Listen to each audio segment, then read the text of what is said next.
In the last months, I've had the immense pleasure of going to many countries,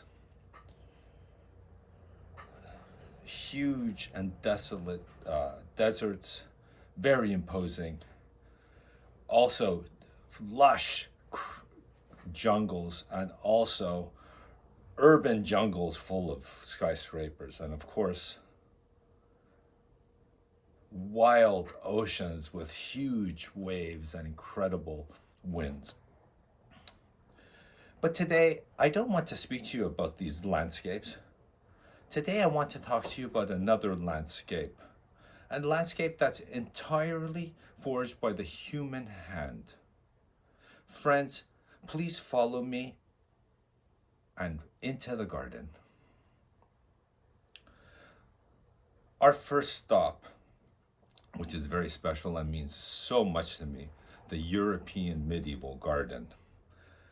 This garden is a compilation of all the plants that were known then, even from far away. Here we have vegetables, plants, medicinal herbs. In fact, in 1137, a manuscript was written composing of 453 pages, which was it was 728 pages and was composed of 453 different plants. Each one of them came with their own medicinal use and virtue. There was an immense cache of knowledge in these gardens. Now, these were found in the heart of the monasteries, and this space was protected by very high walls, and it was forbidden to speak in the garden. It was a silent and meditative area. For the monks that lived and studied there, the garden was representative of a lost paradise or a lost Eden, but yet a paradise that they strive to achieve and attain. Now, we have to leave now because we can't stay. We must continue our journey and travel far away from medieval Europe towards the traditional Japanese Shintoism, or Shinto garden, that is. It's thought that each element in Shintoism, be it a rock or a river, possesses a sacred characteristics. And they're with so much internal force that they are viewed as a kami. And kamis are sacred elements. So when you find these elements, you surround it by colored ribbons and white stones in order to highlight its importance and prominence. And you build a garden around it.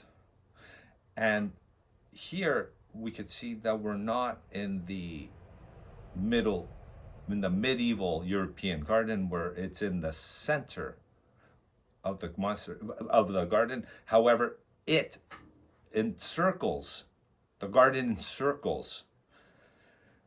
They collect elements from the entire world and reproduce miniatures, and in order to create sacred elements. The Chinese did this as well. We can't stay here either. We must continue. The next garden that we'll be visiting may be imaginary. I'm not sure. But these are the Hanging Gardens of Babylonia. This was built in 610 BC. So the story goes. Clearly I wasn't there. However, these gardens are no longer a garden at the center of a temple, or a garden around a sacred element. However, this is the temple.